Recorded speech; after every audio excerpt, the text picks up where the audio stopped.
It's rare that a developer becomes synonymous with a single genre, but Bethesda has their signature style so locked down that it's a wonder we don't just call the entire field of first-person open-world Western RPGs Skyrim-likes or Oblivion-vanias. In the 3 decades since the Elder Scrolls Arena debuted, Bethesda Game Studios has emerged as a juggernaut in the AAA space, earning a rabid fanbase, massive sales, and a $7.5 billion acquisition from Microsoft solely on the strength of their tried-and-true design principles. Bethesda's been responsible for some big hits, and even bigger misses over the years, and since the shocking, but not really, release of the Elder Scrolls Oblivion Remaster has us all rethinking our long calcified tier lists, we thought it was time to take a fresh look at ranking the studio's output. It's going to be a long time before the Elder Scrolls 6 is anything more than a dramatically and perhaps prematurely revealed logo. While that's a bummer for everyone dying to play it, at least it means this list won't be obsolete anytime soon. So to help pass the time until Skyrim finally gets a sequel, here are the top 9 RPGs from Bethesda Game Studios.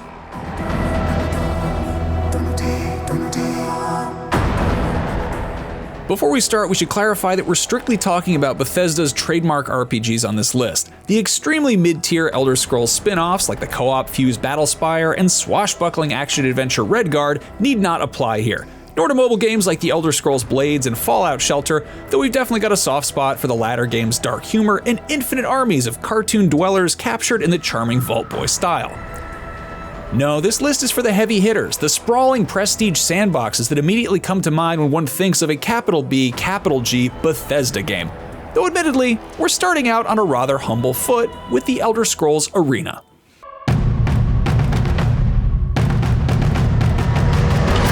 The first entry in the franchise isn't last because it's a bad game, it's last because nobody knew what they were doing. Who's laughing now? The Bethesda of 1994 had basically only made sports games and Terminator games, and Arena was weirdly kind of a mix of both. Originally, you traveled the world competing in medieval gladiator battles, doing the odd side quest in between. The developers quickly realized it would be a cool idea if your fighters could walk around the cities, talk to the people who live there, and dive into incredibly difficult dungeons on their behalf.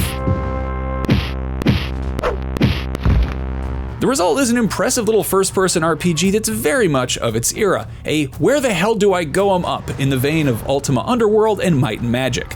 Arena has loads of arcane systems and randomized loot, meandering, maddening side quests, and extremely clunky movement that will make you forget everything you've ever learned about using a mouse. And given how bad the combat is, the kind of stats-based melee that sees you visually landing hit after hit on rampaging skeletons only to deal no damage thanks to a dice roll, maybe it's a good thing that the developers dropped the whole gladiator concept for Arena. Less fortunately, they didn't drop it fast enough to change the title since all the marketing materials were already printed up. The best they could do was tack on a Chapter 1 and make it seem like the game would be part of a larger saga about all-knowing Elder Scrolls. Well, sure enough, it was.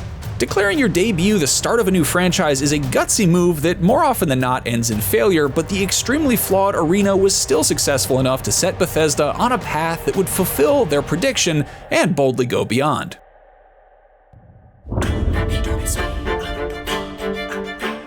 With every new BGS game comes rumors and discourse on whether this will be the one that finally ditches their aging Gamebryo engine, or at least updates the notoriously inefficient cell-based framework beyond its well-known limits. Starfield did not. Creation Engine 2.0 might have a fancy new name and a pretty new animation pipeline, but at the end of the day, you're still staring at a loading screen every time you step into a store.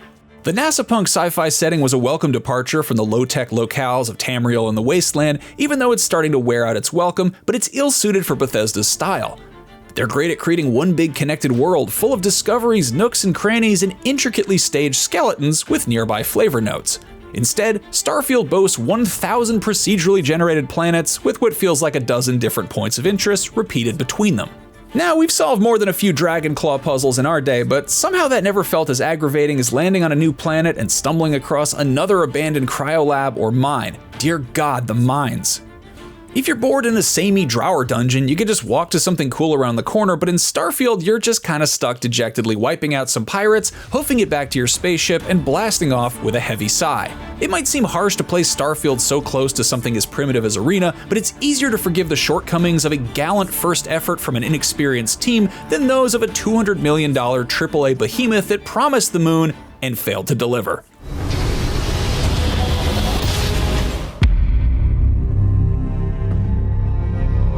One reason the procedural generation in Starfield is such a bummer is that Bethesda has so much experience with it going way back. In fact, their second RPG ever is one of the most impressive feats of algorithmic open-world creation that ever existed, and it came out in 1997. The map in Skyrim translates to about 15 square miles, and that's actually on the smaller side compared to games that came out in its wake. Breath of the Wild and Grand Theft Auto 5s are both around 30 square miles, give or take. The Elder Scrolls Daggerfall is 80,000 square miles, roughly the size of Great Britain. It'll take you 69 hours to walk across the entire thing, though it may go slightly quicker if you're okay with staring at the back of this horse's head for days on end as your precious time on Earth slowly whittles away.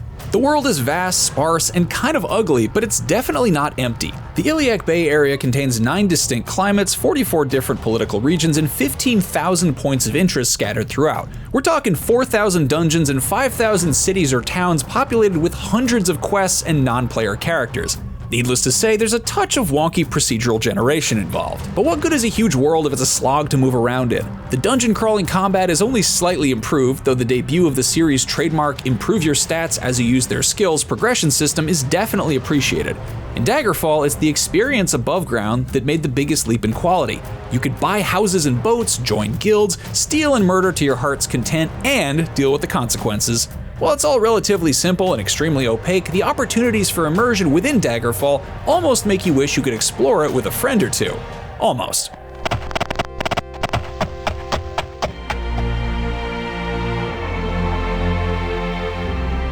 You might be confused as to why Fallout 76 is on this list at all, given that it's more of a live service multiplayer looter shooter than an epic story-driven RPG experience, and if you haven't played for a while, that's totally fair. The game was a straight-up disaster at launch, omitting handcrafted dialogue and non-player characters in the hopes that griefing online randos would be able to provide that flavor that makes Fallout's wasteland so worthwhile. This was a mistake, to put it mildly, and just one of many. From aggravating loot limits and endless crafting to questionable pricing practices, Fallout 76 was a dud when it debuted in 2018, thanks in no small part to a grueling development cycle that plagued the project from day one. Things have changed, however. The Wastelanders update added voiced NPCs to the experience, so many in fact that technically it has the most characters of any game in the whole series. Whether they have anything worthwhile to say is still up for debate, but they're there along with tweaks to the loot system and overall experience that make it less of a slog and more of a passable RPG to play with friends. The game has developed a healthy following, especially in the wake of Amazon's hit Fallout TV series, but even so, it's hard to rank Fallout 76 very high given the existence of the superior Elder Scrolls Online, Bethesda's long-running MMO that only failed to make the cut here because it was technically developed out-of-house by ZeniMax Online Studios. Fallout 76's pivot towards live service, revenue-generating, trend-chasing slop gave fans grave doubts about Bethesda's stewardship of the Fallout franchise, but they didn't exist in a vacuum. Discontent had been brewing for a long time, even as sales skyrocketed.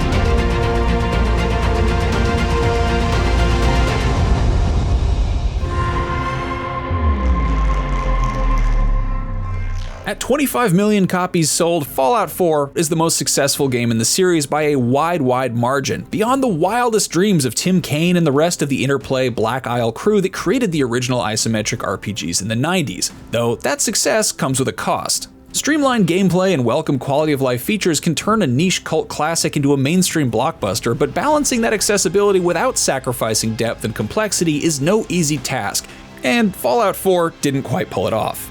First, the good. Fallout 4 feels great. The movement and shooting feels crisp and responsive compared to its clunky predecessors, and the Commonwealth is more than a worthy environment to explore.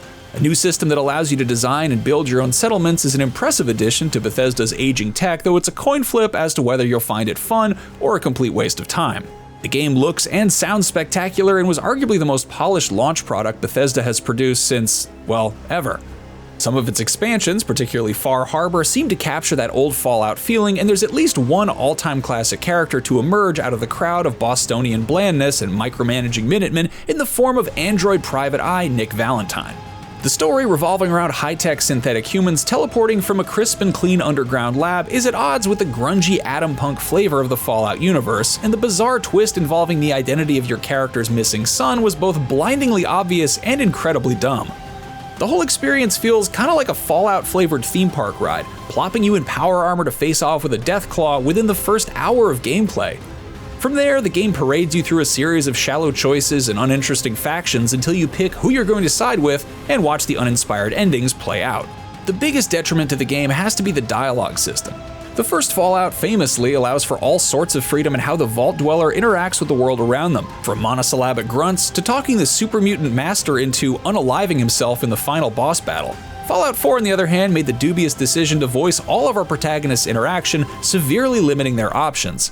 Even worse, the 4 choices offered in response to any situation usually boil down to nice, rude, neutral, and tell me more. It's a disappointing devolution of the RPG formula, but not entirely unsurprising given Bethesda's first Fallout game. Let's go, boy. When Bethesda announced they had purchased the rights to the dormant Fallout franchise in 2004, fans went nuclear. For some, Fallout seemed like a perfect fit for the devs who wrote the book on systemic open-world sandboxes, but there was a sizable contingent of gatekeeping grognards who were a little more wary, warning that the Bethesda crew would tone down the anarchic spirit of the first 2 games for a more bland experience in hopes of capturing a more casual audience. The end result was a little bit of both. The revival starts out extremely strong, with an opening sequence that begins with your character exiting the womb and then gives a quick crash course in all that life inside Vault 101 has to offer, from bullies to birthday parties. The intro also serves as a tutorial of the VAT system, maybe Bethesda's most brilliant addition to the franchise.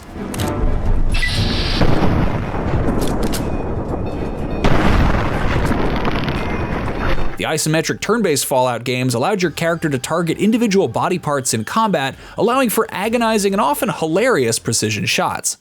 In the leap to first person, BSG compensates for their somewhat muddy controls by letting us freeze time and select precisely where we'd like our strikes to land in one of the most elegant translations of a game mechanic from 2D to 3D ever. Not everything in Fallout 3 is as successful as VATS, however. The Capital Wasteland is a fantastic map filled with recognizably ruined national landmarks, but it's also stuffed with repetitive encounters in subways and sewers and awash in a hideous green filter that was all the rage in the early aughts. There are meaningful choices with megaton consequences that ultimately railroad you into an utterly ludicrous ending scenario that requires you to sacrifice your life to radiation while your radiation-immune super mutant friend watches from a safe distance. A conclusion that was so derided, Bethesda would eventually just patch it by way of the Broken Steel DLC. It's the very best and very worst of Bethesda's instincts laid bare, and the awkward friction integrating BGS's environmental storytelling with Fallout's anarchic RPG flavor makes vanilla Fallout 3 a rather unpleasant experience today. An excellent alternative is the Tale of Two Wastelands mod that fuses Fallout 3 with Obsidian Entertainment's fan-favorite Fallout New Vegas to create a single massive game. Or if that's too much of a hassle, you could just wait around for the all but confirmed remake that's coming in the wake of Oblivion Remastered. Speaking of which,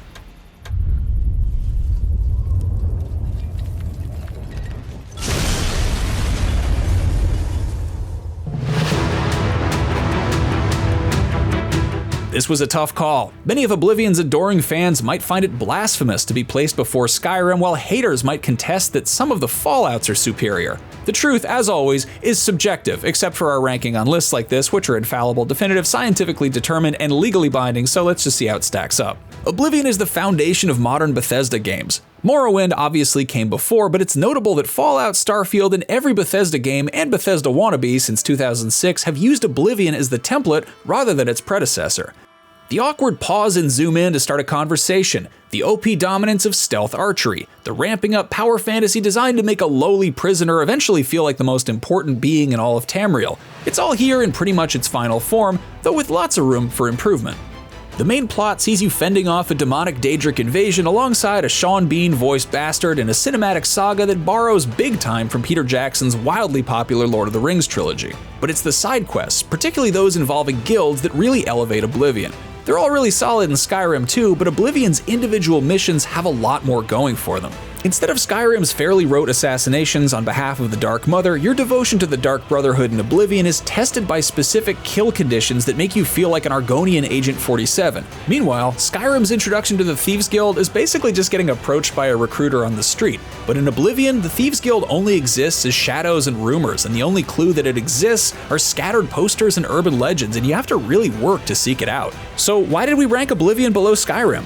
Well, maybe it's the eye-searingly ugly bloom of the Xbox 360 era, or the dorky potato-faced characters stumbling through their lines. Wait a minute, let me do that one again. I heard that thieves broke into the Arcane University, the Imperial Legion compound, and the temple all on the same night. It could be the ill-conceived progression system that forces you to grind minor skills for fear of losing precious stat points when you level up, or maybe the repetitive trudging through endless Oblivion gates. Of course, all of that can change with a remake. Find him and close shut the jaws of Oblivion. The Oblivion Remaster goes a long way towards modernizing the game with a slick UI, gorgeous new graphics, a more forgiving level up system, and a deeply appreciated sprint button. Gone is the blinding haze of the 7th console generation, replaced with a solid Unreal Engine sheen. Unlike a lot of remasters, Oblivion maintains its awkward charms, for better or for worse. The enemy scaling is sadly still intact, meaning you'll find yourself running into gangs of filthy bandits bearing glass and Daedric gear. Most of the frustrating minigames have been retained, and the combat still feels strange by modern standards. But would Oblivion really be Oblivion without the jank? Without expensive horse armor and actors flubbing their lines? The Oblivion Remaster is still the same game, for better and for worse. It might be a little too early to tell if the remaster will be worthy of a higher spot than Skyrim, but there's a fundamental difference between the two games that's more than just skin deep.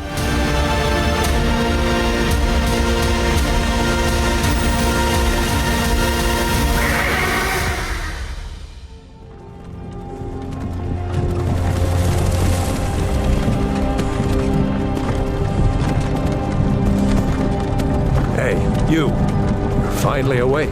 For all of its triumph, Skyrim loses a lot of what makes the older Elder Scrolls games so special. The quests are more shallow, your character build isn't as customizable, and your choices matter even less. You can quickly become the leader of every single guild, and the biggest decision of the game is who you want to back in the Skyrim Civil War, which culminates in an epic battle of about 40 dudes clipping into each other outside of Whiterun. In exchange for the simplification, Skyrim received massive, undeniable improvements to the moment-to-moment gameplay. You can dash across the landscape and glitch hop your way up mountains. Additions like dual wielding and weapon crafting finally make the kinetic act of combat enjoyable in itself, and the brilliant introduction of shouts allows you to drop dragons out of the sky and blast guards across the horizon with the single squeeze of a shoulder button. Clearly, the game was designed with controllers in mind, as a glance at the oft-maligned default interface will tell you, but that brings with it a tactile and responsive game feel that Skyrim's PC-first counterparts lack. Skyrim simply feels better. But the real secret that separates Skyrim from Oblivion is its space. In past lore, Oblivion's setting of Cyrodiil was an endless jungle of East Asian and Mesoamerican influenced aesthetics. In the game itself, it's basically England. Green forests, grassy fields, and the odd ruin dot a landscape that fails to leave much of an impression compared to Skyrim's frozen tundra. The mechanical depths of the Dwemer ruins, the hazy valleys of the Rift, and the glaciers of Winterhold all feel like part of a cohesive whole. Skyrim's geography becomes second nature as you climb enormous mountains and explore endless caves, all while knowing that the warm glow of Whiterun at night is just a cozy walk away. Frankly, it's a place you probably wouldn't mind settling down and living out your days in a comfy Lakeview manor, raising honeybees with your werewolf wife at your side. It's no wonder that so many people found themselves lost in Skyrim over the years, compelled to purchase the game over and over again with each new, slightly improved release. For many, Skyrim and its suite of mods are the first thing to install on any new computer, just so you know it's there, a true forever game. Skyrim is the game that turned the Elder Scrolls from a successful but nerdy RPG franchise into a blockbuster AAA giant. It's like comparing Dark Souls to Elden Ring. Similar to Oblivion, Dark Souls is probably the better game on paper, but in terms of impact, the refinement that led to Elden Ring and Skyrim allowed the games to simultaneously expand in scope and reach the widest audience possible.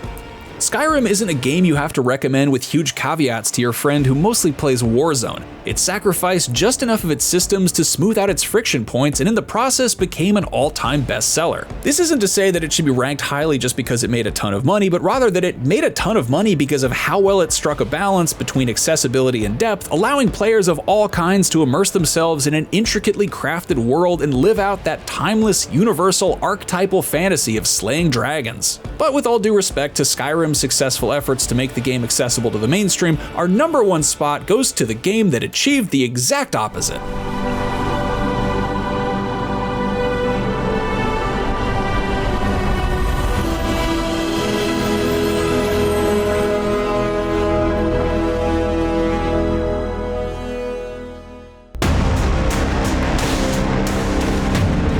But first, an honorable mention for Fallout New Vegas. We couldn't in good faith leave this list without mentioning the best Fallout game ever made. Even if it was developed by Obsidian, it's built on Bethesda's bugs and all engine and wouldn't exist without the other games on this list, even if it's better than all of them. A near-perfect marriage of old-school sensibility and BGS open-world quirkiness, you don't want to miss this one, especially if you plan on watching Season 2 of the show.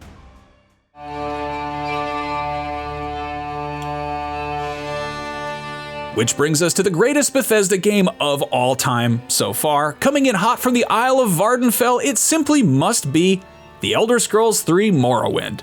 For a game that we're definitively calling the greatest Elder Scrolls game of all time, it is far from the most polished or accessible. The combat retains much of the RNG aggravation of earlier games, and the UI, cluttered with resizable windows and long lists of dialogue choices to scroll through, borders on utter madness. It's almost impossible to believe that people once navigated this monstrosity with nothing but a giant Xbox Duke controller, but indeed they did. And yet, despite the at times overwhelming encumbrances of age and complexity, Morrowind is unparalleled when it comes to pure freedom. There are no quest markers or floating arrows on a compass to guide your way, just clues in a dense journal filled with vast amounts of text to click through with hyperlinks. Its spellmaking system, nerfed and eventually eliminated over the years, allows for utterly broken combinations that let you leap between cities and blast across the sky on boots of blinding speed. Characters have seemingly endless amounts of dialogue, spewing forth on screen in massive paragraphs. Though, if you get tired of reading, you can't always end their worthless lives. No, seriously, always. See, no NPC is unkillable in Morrowind, not even the essential ones. In most Bethesda games, if you bludgeon a story-integral character to death with the Mace of Molag Bal, they just take a wee nap and rise again to move the story along. Morrowind instead presents you with the haunting yet somehow liberating message: the thread of prophecy is severed, restore the weave of fate, or persist in the doomed world you have created. And what a doomed world it is. Vardenfell is an ashen wonderland where giant insects float among towering fungi and dark elves set up shop in hollowed-out exoskeletons. It borrows more from the Dark Crystal and Dune than it does from Tolkien, a bold, experimental, and organic departure from tropes and tradition. There's just something magical about Morrowind. Even when later games like ESO return to the region, it never quite hits the same as the original's rough graphics and smeary textures that render the world as a trippy fusion of Cruelty Squad and Xavier, Renegade Angel. Thank fate, that big glowing galoot won't be bothering us no more. But that individuality comes at a cost. For every person enamored riding giant bugs as public transit or reading 36 volumes of a Dwemer god's wisdom, someone else decided to play Halo 2 instead. Bethesda made a very conscious decision to make Oblivion more inviting, and their investment obviously paid off. Still, it's hard not to ponder what could have been. Reflecting on Morrowind, one can't help but think of Baldur's Gate 3, a modernized, uncompromised take on the classic CRPG genre that took the video game world by storm when it was released. BG3 isn't a retro novelty throwback, nor is it a dumbed-down, trend-chasing crowd pleaser. It's simply what fans of the first two games could have envisioned a long-delayed follow-up would look like, which begs the question, how would an actual sequel to Morrowind even work? And would today's audience like it? Fear not, for I am watchful. You have been chosen. The top three Bethesda games are almost entirely interchangeable. You can make a solid argument for them in any order based on your own personal preferences and, let's face it, more than a little nostalgia. For us, Morrowind is at the top of this list because there will never ever be another Bethesda game like it. But as always, your own personal ranking may vary. So you may now commence dragon shouting your favorites in the comments below. And once you're done with that, make sure you subscribe to IGN for all of your lusty Argonian needs.